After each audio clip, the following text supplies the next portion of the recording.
Foot Phantom back. Curved long nails. Here we go.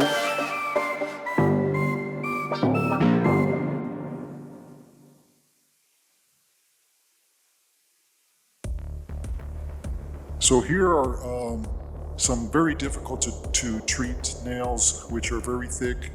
They're curved and overlapping each other.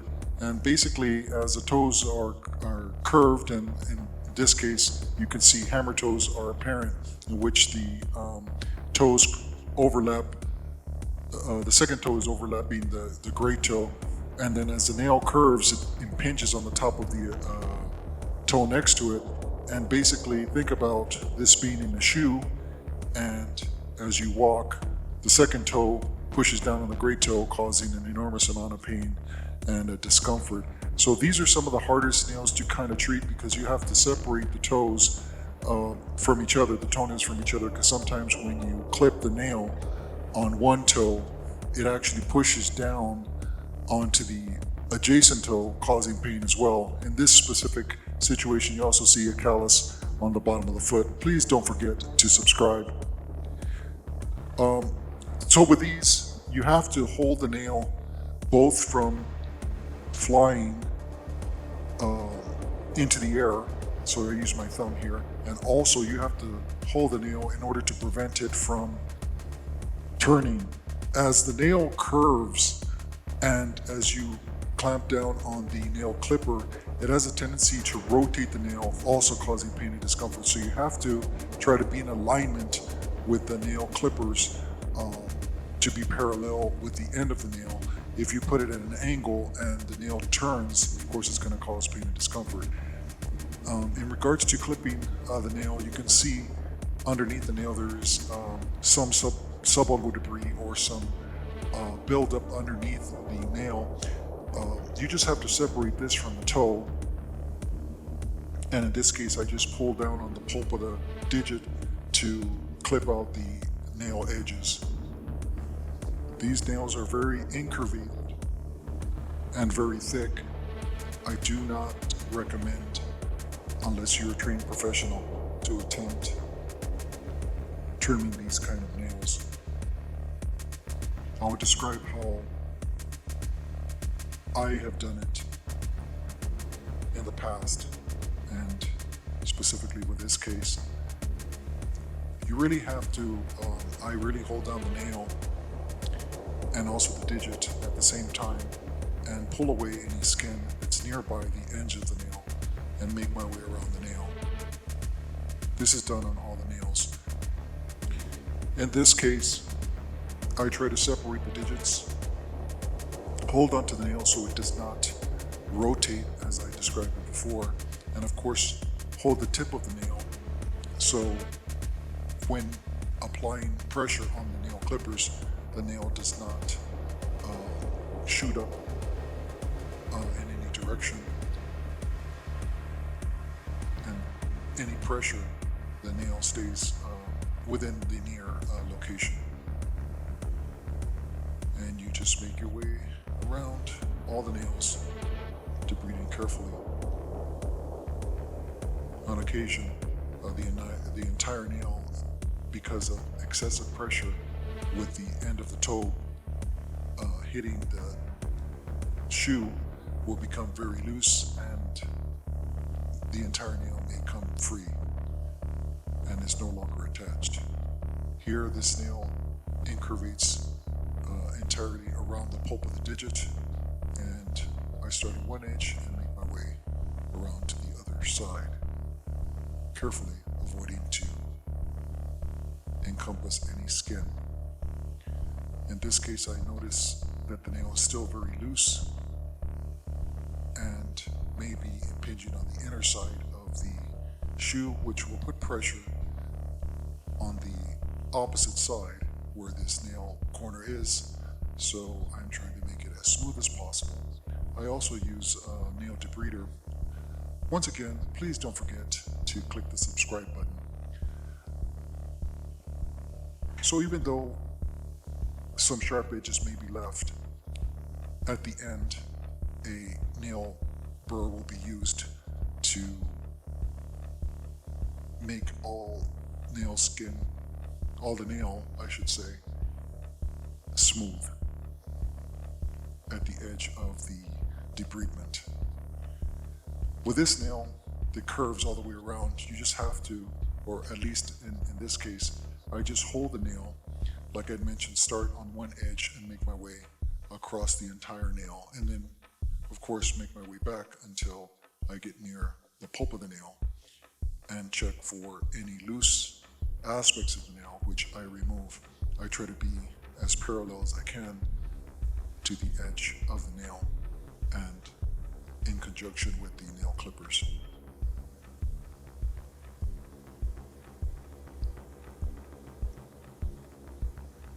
Here, this one's a little thicker than the others. Same thing. On this specific case, I start at the end of the nail and work my way back. And I am looking underneath the nail to see if there's any skin edges that may be impinged underneath the nail. This nail curves all the way around, once again hitting the pulp of the toe. I push it away from the nail pulp because, of course, if you try to clip across, it will actually cause the nail to impinge onto the pulp of the toe, also causing discomfort. I have had a few cases where the actual nail incurvates and is actually already penetrating the pulp of the nail. That's a totally different situation in which you need to cleanse the area with an antibacterial soap before commencing in order to prevent an infection. Also in those cases, oral antibiotics and topical antibiotics may be needed.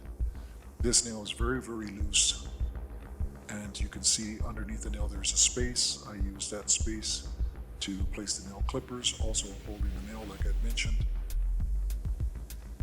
and making my way from one edge to the other, trying to be parallel with the entire nail, trying to avoid turning. See how it turns a little bit? I'm just holding the nail so it does not move. Also checking with the patient to ensure that they are not having any discomfort. And this nail is pretty much completely loose and only attached by the nail bed, proximally, and the eponychium, which is that skin fold on the or cuticle, I should say. And here, the thickness of the nail, this is very, very difficult. Like I mentioned, I wouldn't attempt to do this unless you've have experience or license to do this, because it is very easy to catch the nail bed and pinch it with the nail clipper. Here, now I use a nail burr. I just have to mention, so there's this really, really strong vacuum attached to it.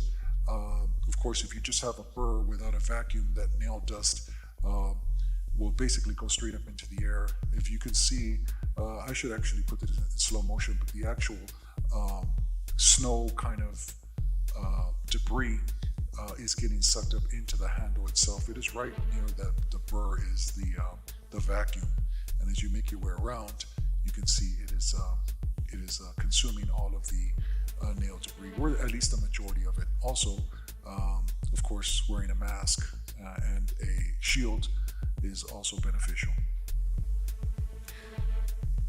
Here I just try to make all the sharp edges smooth so it doesn't get caught on any stocking or socks. And like I mentioned, just make my way around. I just debride the nail aspect. Of course, if you go into the nail bed, this thing can cause heat and cause some discomfort as well. And I make my way from one edge to the other, going from toe to toe. And then in case you noticed, or you didn't notice, I put my thumb right over the nail to see that it is smooth and I don't feel any sharp edges. I do this in between going from nail to nail. Sometimes I do it at the end. I just kind of mix it up a little bit. Right there, when I use my index finger, I not only took some of the debris off so I can see where I'm going, I also check to see if the edges are smooth.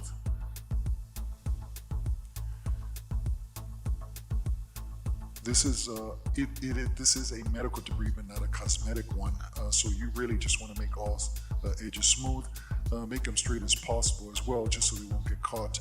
But that's pretty much the extent of this, and the whole goal is to decrease the pain and discomfort and allow the people to still return to their daily shoe gear, or the shoes that they like to use.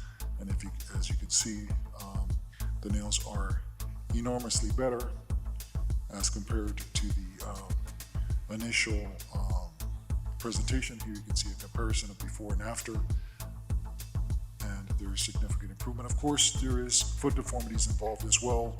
You have a bunion, you have a hammer toe, and in case you're wondering what this looks like from a radiographic interpretation, you can see that there's a severe bunion.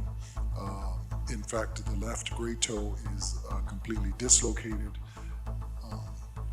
Sometimes these things could be very, very painful. Sometimes it's basically the nails being painful. Here you can also see the second metatarsal phalangeal joint is dislocated as well. Here you can see plantar flexion of the first ray. And here you also see a heel spur and a hammer toe. And here's just a review, once again, of the dislocated digits. Please don't forget to subscribe, like, and follow. Foot Phantom out. See you soon.